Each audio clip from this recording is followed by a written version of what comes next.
First question. Explain briefly what is happening in Ukraine. On February 24, 2022, Russia began occupying Ukraine because Russia did not want West alliances like NATO to come closer and closer to its border. Russia wants security. But Ukraine wants safety in the alliance, so it is interested in joining the West, and Russia does not want that, so there was a conflict between Russia and Ukraine. Second question. What economic sanctions are being imposed to Russia and what are its purposes? Several sides of the country have implemented their respective economic sanctions to affect Russia's economy and nation. And these countries are European Union, Switzerland, France, Japan, Australia, New Zealand, Taiwan, United States, Canada, and United Kingdom.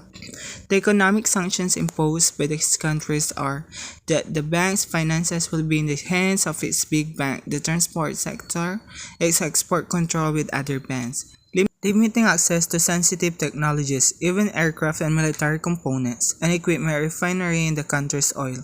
The purpose of this economic sanction is to stop the growth of Russia's economy due to Russia's invasion of Ukraine, which affected the economy.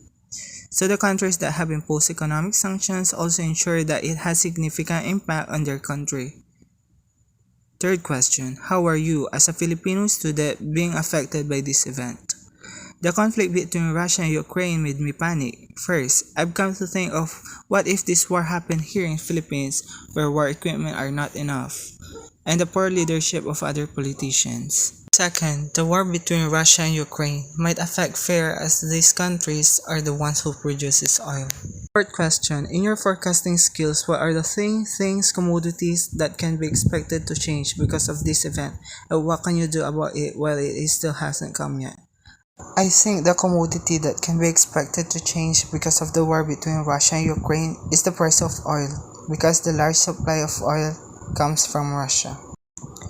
So we Filipinos will be affected not only in the Philippines but also in other countries because we only import the supply of oil to make the machines work. All I can do is be ready if it happens and save the necessary, and especially always pray to God that it will not happen in our country. Not only in our country but in the whole world, because we all need to do is to love each other and make a peace in the world, because that is what we should do, which we are all meant to do. Thank you for watching.